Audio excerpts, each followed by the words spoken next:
439번 문제, 관계에 대한 이해입니다. 왕초보에서 내가 관계에 대해 설명했습니다.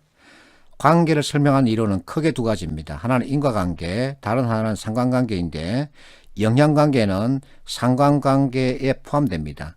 자, 인과관계는 원인과 결과의 관계. 그래서 A가 일어나면 B도 일어난다. 이게 인과관계.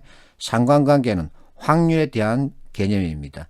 A가 일어나면 B도 일어날 확률이 높다 이 뜻입니다. 영향관계는 변수와 변수의 관계입니다. 변수와 변수. 그래서 독립변수와 종속변수가 있는데 독립변수는 지 혼자 움직이는 것. 종속변수는 그 독립변수의 영향을 받는 나. 이렇게 정의할 수 있습니다. 자, 이것도 역시 왕초에서 충분히 내가 설명했습니다. 자, 관계에 대한 이론 가운데 상관관계에서 상관계수라는 게 있습니다. 상관계수. 이 상관계수는 서로의 영향이 주고받는 영향이 1대1로 딱 맞대응하는 경우입니다. 1대1. 그래서 이와 같은 대각선이 만들어지는데 이것은 이론상의 모형입니다. 현실에서는 거의 없습니다. 여기서 이제 회귀직선이 나오고 각까지 나오는데 자, 이 우상향 대각선입니다.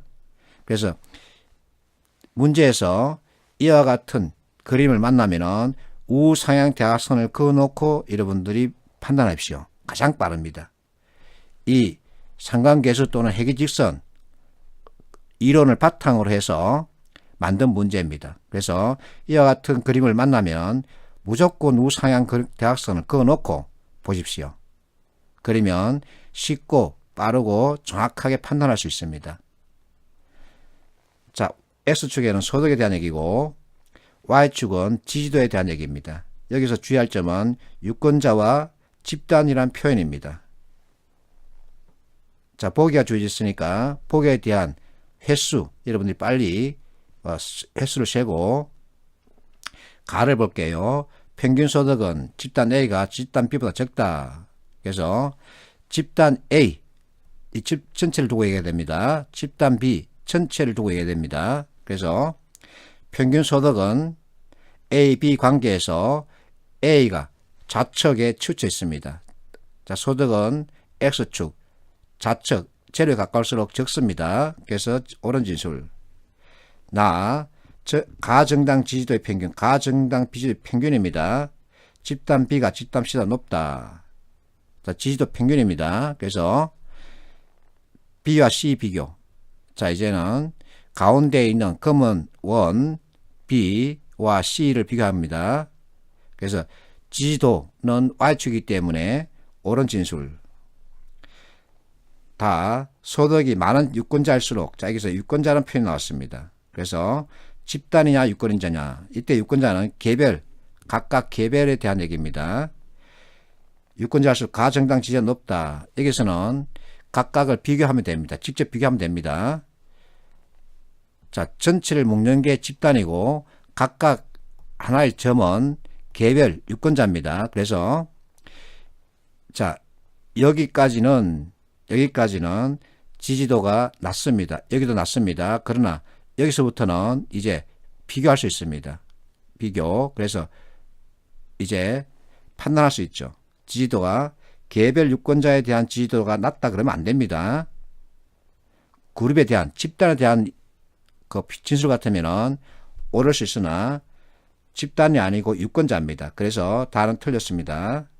랍은 평균 소득이 많은 집단이, 평균 소득이 많은 집단, 평균 소득이 적은 집단보다 가정당 지지도의 평균이 높다. 아니죠. 지금 집단에 대한 얘기이기 때문에 이렇게 C 집단이 소득은 가장 높지만 전체 집단끼리 비교하면은 지지율은 높다 그러면 안 되죠. 낮죠. 이렇게 여러분들이 판단하면 답은 이렇게 나오는 거죠. 자, 440번 예시 문제입니다. 자료 1에서 빨리 여러분들이 판단 기준을 찾아야 합니다. 판단 기준, 자, 나왔습니다. A는 동일한 수치다. 표시해 놓고 자료 2를 이제 보는 겁니다. 여러분들이 문제에서 이와 같은 형태의 그림을 만나면 아무 생각하지 말고 밑에서부터 우상향 대각선을 그어 놓으십시오. 그러고 나서 보는 겁니다. 이 문제는 상관계수와 회기직선이라는 개념을 밑에 깔고 만든 겁니다. 지금 현재 협조성과 적극성이라고 하는 것이 두 개 있는데, 자, 이것이 협조성이 적극성에 영향을 주느냐 아니면 적극성이 협조성에 영향을 주느냐, 여러분들 생각해 보세요. 협조성과 적극성은 서로 독립변수입니다. 각각의 독립변수. 그래서 이와 같은 것이 무엇인가에 영향을 준다라고 해야 옳은 진술입니다. 종속변수가 지금 현재 여기는 표현이 없습니다. 그렇게 봐야 합니다. 자, 이렇게 중앙을 관통하는 우상향 대각선을 그어놓고 각 대각선에 만나는 각각의 칸의 숫자는 동일하다 이 뜻입니다. 협조성과 적극성은 서로 동일하다 이 뜻입니다.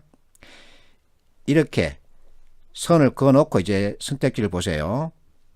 1번 진단 결과 적극성 3점, 적극성 3점, 협조성 4점. 자, 3점, 4점 찾아가면은 15 플러스 n이죠.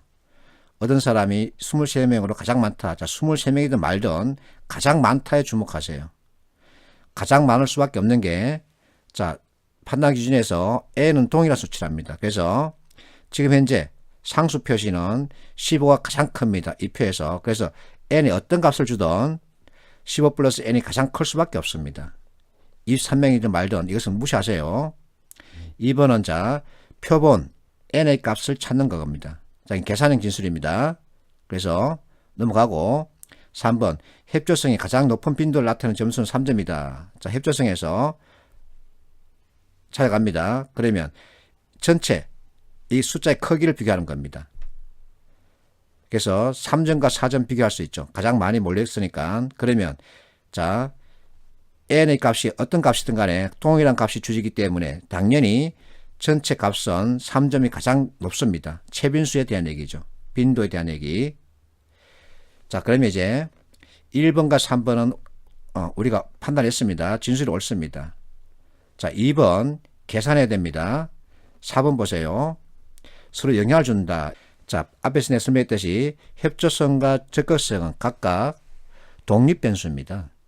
그래서 어떤 사람의 인성에 영향을 준다라고 할 수 있지, 이것이 독립변수끼리 영향을 주는 것은 극히 드뭅니다. 그래서 서로 영향을 주는 것으로 생각된다 그러면 이 자체로서 이미 그러다는 것을 판단할 수 있죠. 그래서 답은 4번. 자, 여기서 여러분들이 이와 같은 표를 만났다고 해서 23명이라는 값을 찾기 위해서 노력하지 말고 184명이라는 값을 찾기 위해서 노력하지 마세요. 이거 찾겠다고 계산하겠다고 덤비는 순간 5분 지나갑니다. 자, 441문제 역시 상관계수와 회기직선 관련 이론을 바탕으로 만든 문제입니다. 자, 소나무 재선층이 발생했답니다. 그러면 소나무에 어떤 영향을 줄까? 바로 연결되죠. 소나무 재선층은 독립변수이고 소나무 고사 관계된 것은 뭐죠? 종속변수죠. 그렇기 때문에 이와 같은 무엇인가 관계를 논하는, 관계를 보여주는 이와 같은 그림을 보면 아무 생각하지 말고 여기에서 우상향 대각선을 쭉 그으세요. 그래서 만나는 놈 답이어야 합니다. 이것이 없으면 판단을 못하는 거예요. 그래서 중앙을 관통하는 선, 이게 상관계수, 회기직선 이렇게 설명합니다. 실제 교과서대로 정석대로 풀자면 각각을 곱해서 봐야 합니다. 자, 좌측에 발생지역 소나무수. 그래서 소나무수를 발생지역에 소나무수를 샘플링 했다는 얘기입니다. 샘플링. 거제. 자, 1590인데 계산하기 쉽게 1600 가져갈게요. 그러면 거제 지역은 1600그루를 조사했더니 감염률이 50입니다. 50. 그래서 800그루가 되겠죠. 자, 800. 그럼 800그루 가운데 고사율 역시 50%입니다. 그러면 400그루겠죠. 이렇게 계산해 줘야 됩니다. 우리는 이렇게 계산할 시간이 없습니다. 그리고 이 문제 자체가 상관계수와 회기직선을 바탕에 두고 만든 문제이기 때문에 생각하지 말고 이렇게 우상향 대각선을 그으세요. 만나는 놈이 답입니다.